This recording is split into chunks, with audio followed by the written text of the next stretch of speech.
I thank the Minister for that answer. This morning, the RAIN Committee, of which I'm a member, considered the Hunting with Dogs Bill at stage 2 for a second week. The bill was delayed by 2 weeks as a result of the Minister's trip to COP27 in Egypt. We were also afforded the opportunity to hear further evidence on a part of the bill that was causing confusion.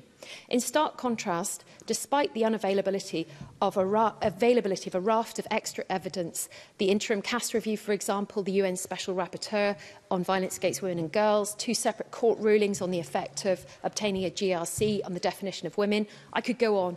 The GRR bill has been railroaded through this Parliament with a total disregard for the need to consider that additional evidence. Why is it that we have one rule for one bill and another rule for GRR?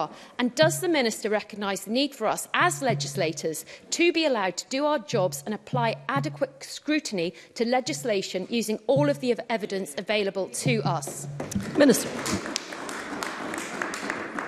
Thank you, Presiding Officer, and thank the member for her question. The 2 bills she mentioned shows the flexibilities that are available within the Parliament for bills to go through. And as always, Presiding Officer, my role as Minister for Parliamentary Business is to work within parliamentary procedure. The timings of bills is dependent on the size and detail of the legislation.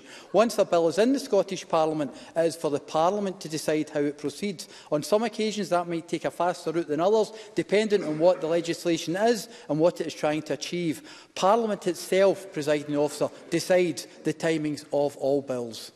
Question number 6, Jim.